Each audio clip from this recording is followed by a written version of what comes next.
आज वीडियो प्रारंभ करने से पहले सबसे पहले आपको खुशखबरी बता दूं कि संस्था का निर्माण कर लिया गया है, जिसका रजिस्ट्रेशन हो गया है और संस्था के द्वारा किए गए कामों के लिए एक अलग से चैनल बना लिया गया है। उस चैनल को भी आप लोग सब्सक्राइब कीजिए ताकि आपके द्वारा कुछ सहयोग हमें प्राप्त हो सके और हमारे द्वारा किए गए कार्य थोड़ा पब्लिक में भी जा सके ताकि लोग उसमें अनुदान करने के लिए सक्षम हो सके। चैनल का जो हैंडल है वो मैं इसमें टाइटल के साथ डाल दूंगा, डिस्क्रिप्शन में भी उसके बारे में जानकारी दे दूंगा। कृपया आप लोग उसे भी सब्सक्राइब करें। इस चैनल को सब्सक्राइब करें, लाइक करें, कमेंट करें, शेयर करें ताकि इसका भी मोनेटाइजेशन बहुत जल्दी हो, ताकि हमें भगवती माँ की आराधना सेवा के लिए कुछ पैसों की आर्थिक रूप से सहायता प्राप्त हो सके। चलिए करते हैं आज के वीडियो के बारे में चर्चा। भक्ताई में पूछा ज़्यादा जरूरी होती है या समस्या का समाधान, या फिर दोनों जरूरी होता है? चलिए आज करते हैं इसी बात पर चर्चा। जय मोड़ेश्वरी, बोल बम।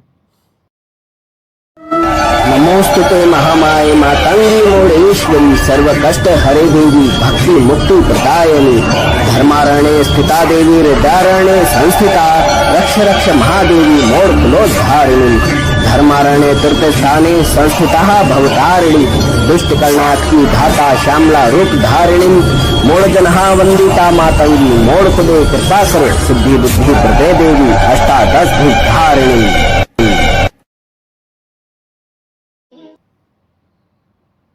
जय माता दी मित्रों। हमसे एक मित्र ने पूछा है कि पूछा ज़्यादा ज़रूरी होती है या फिर समस्या का समाधान ज़रूरी होता है। उन्होंने कहा हमारे यहाँ के बाबा जी के यहाँ हम जाते हैं तो सभी समाधान हो जाता है समस्याओं का, पर वो बताते कुछ नहीं है। वो कहते हैं आए हो, अपनी समस्या अपने मुंह से बोलो और मैं जो उपाय देता हूँ वो करो और आपकी समस्याओं का कुछ समय में अंत हो जाएगा। देखिए, चमत्कारिक चुटकी बजाते तो किसी के यहाँ भी किसी भी समस्या का अंत नहीं होता। समय सभी के यहाँ लगता है। श्रद्धा और विश्वास आपका जितना गहरा हो उतना तीव्र आपका काम होता है। वही पूजा पाठ आप भी करते हैं, वही पूजा पाठ भगत भी करते हैं, पर भगत के ऊपर गुरु का हाथ होता है, आशीर्वाद होता है। कई लोगों की उसके साथ दुआएं जुड़ी होती हैं, कई लोगों की आस उसके साथ जुड़ी होती है। इसलिए भगत के द्वारा किए गए कार्य हो जाते हैं, उसके द्वारा कहे हुए वचनों से कार्य हो जाते हैं। तो यहाँ पर बात वही आती है कि उनने जब कहा कि तुम्हारा काम हो जाएगा, हो जाता है। तो ऐसा क्यों होता है कि कुछ जगह पे पूछा तो बिल्कुल सही आ जाती है लेकिन वहाँ काम नहीं होता। कुछ जगह पर दोनों बातें बिल्कुल परफेक्ट होती, पूछा भी आती, काम भी होता है, लेकिन कुछ समय बाद वो दरबार धीरे धीरे बंद हो जाता है और कुछ जगह पर बरसों तक चलता है। तो इसके पीछे कारण क्या है? क्या क्या लॉजिक क्या है? क्या गणित है? क्या क्या इसके पीछे तर्क है? ये कई लोगों के दिमाग में आते हैं। तो देखिए, जैसे कि मैंने अभी कहा कि एक भगत के साथ कई लोगों की आस्था, दुआ और आशीर्वाद जुड़ा होता है और स्वयं व्यक्ति की मानसिकता भी होती है कि हम घर में मतलब हम तो कुछ नहीं जानते या जो भी है, जिस भी प्रकार से वो पूजा पाठ कर लेते हैं, जैसे तैसे कर लेते हैं, लेकिन जब वो किसी भगत के पास जाते हैं तो उनके मन में एक श्रद्धा और एक विश्वास होता है कि नहीं, वहाँ जाएंगे तो काम होगा। और जैसे कि डॉक्टर के ऊपर विश्वास होता है, परहेज डॉक्टर भी वही बता रहा है और आपको घर में स्वयं भी वही परहेज करना है, परंतु आप क्या करते हैं, घर में लंघन कर देते हैं, परहेज का नियम तोड़ देते हैं। आपने 2 दिन पूड़ी नहीं खाई और तीसरे दिन इतनी खा ली कि पूछो ही मत।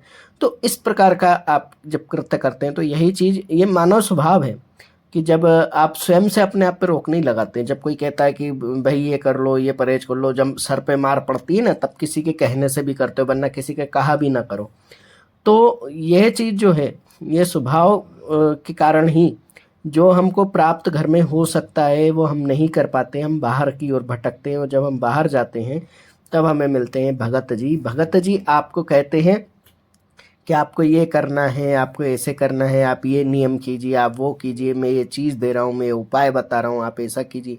जब आप उसके कहने से करते हो, मानने लगते हो, आप एक नियम में बंधते हो और आपके अंदर विश्वास तो है ही, तो वो एक पॉजिटिव एनर्जी का ऑरा आपके चारों तरफ बनता है और फिर धीरे धीरे आपकी समस्याओं का अंत होने लगता है। कुछ चीज़ों में आप अपने आप की कहते हैं ना कि नाक लगा लेते हैं कि मैं किसी के आगे झुकूंगा नहीं, मैं ये करूंगा नहीं, लेकिन जब वो भगत वही करने को बोलता है तो कहता है कि जिससे तेरा झगड़ा है जा उसके पास जाकर के बात कर, शुरुआत कर, मैं तेरी सहायता करूंगा। जब आप उसके पास जाके झुकते हो, यहाँ आपकी नाक नहीं आई, यहाँ आपका झुकना आया, तब प्रकृति भी आपका साथ देती है, आपके भौतिक जीवन में संतुलन स्थापित करने लगती है और आपके काम होने लगते हैं। कुछ भगत आपके घर में कुछ पॉजिटिव चीज़ें रखने को देते हैं। एक व्यक्ति ने पूछा था कि भगत लोग कुछ सामग्री क्यों रखने को देते हैं, तो मंदिर में रखी गई उनकी जो सामग्री होती है, जिसका उन्होंने नियम पाला हुआ है या उनके गुरु ने बताया हुआ है या उन्होंने स्वयं भी कोई नियम बना लिया है कि जब कोई भगत मेरे पास आएगा तो ऊर्जा के रूप में मैं ये चीज़ दूंगा जो उनके इष्ट आराध्य से जुड़ी हुई संबंधित हो सकती है, जो उनकी निशानी के तौर पर संगत के घर भेजी जाती है या जिसका समस्या है उसके व्यक्ति के घर भेजी जाती है, ताकि उसके घर पे वो चीज़ स्थापित होकर के उस भगत के इष्ट आराध्य उसके दरबार में चलने वाली शक्तियों की ऊर्जा के रूप में वह स्थापित हो और आपके आसपास एक पॉजिटिव ऑरा बने, आपके घर के अंदर एक पॉजिटिव ऑरा बने और नेगेटिविटी धीरे धीरे कम हो।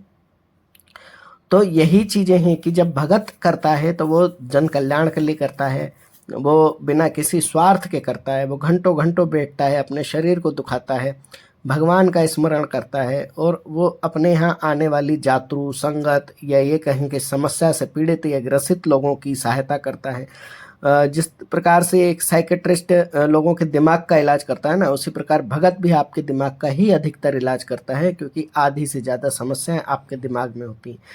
शारीरिक समस्याओं के लिए भी वो आपको एक ऊर्जा भरता है, आपके एक आत्मविश्वास दिलाता है, आपको एक विश्वास दिलाता है कि आपका ये ठीक होगा, ये आपका सही होगा, आप मेरे यहाँ आए हो तो आपका ये ठीक होगा। वो आपको भगवान से जोड़ता है कि भगवान पे विश्वास करो, ये देवता की पूजा करो, वो देवता की पूजा करो। तब कहीं जा कर के आपके अंदर जो मानसिक और शारीरिक आपकी क्षमताएं हैं जो नेगेटिविटी की तरफ जा रही थी वो पॉजिटिविटी की तरफ लेके आता है। ये एक बहुत बड़ा कार्य है और जिसमें आपको भी दृढ़ विश्वास रखना चाहिए।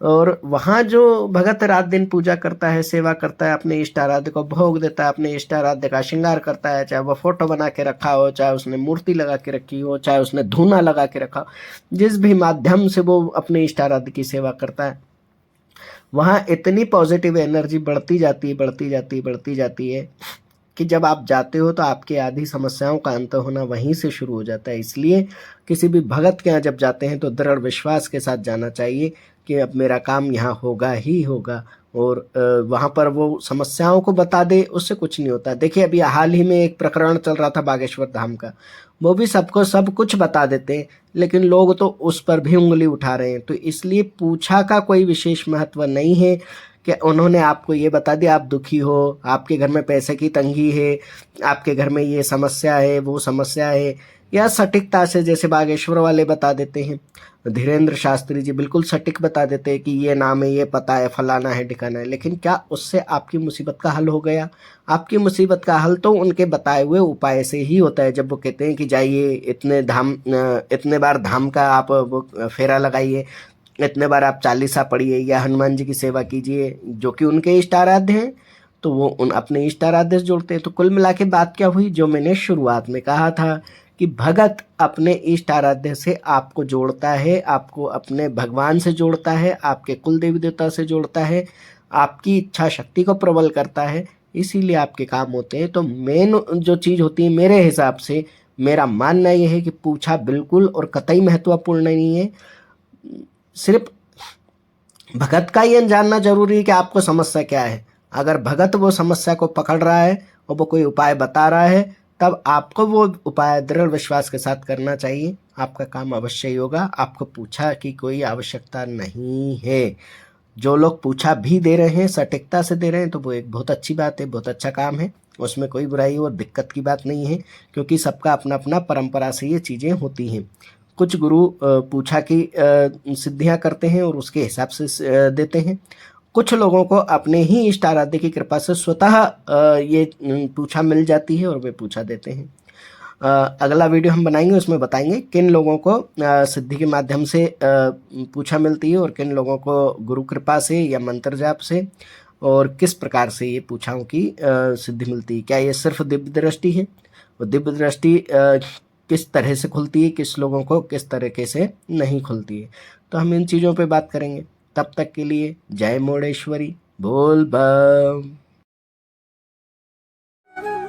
ओम मणिक्यमणावक्लालयन्तीं मदालसां मञ्जुलभागविलासां महेन्द्रनीलं द्युतिकोमलाङ्गीं मतं कन्या मनसा स्मरामि।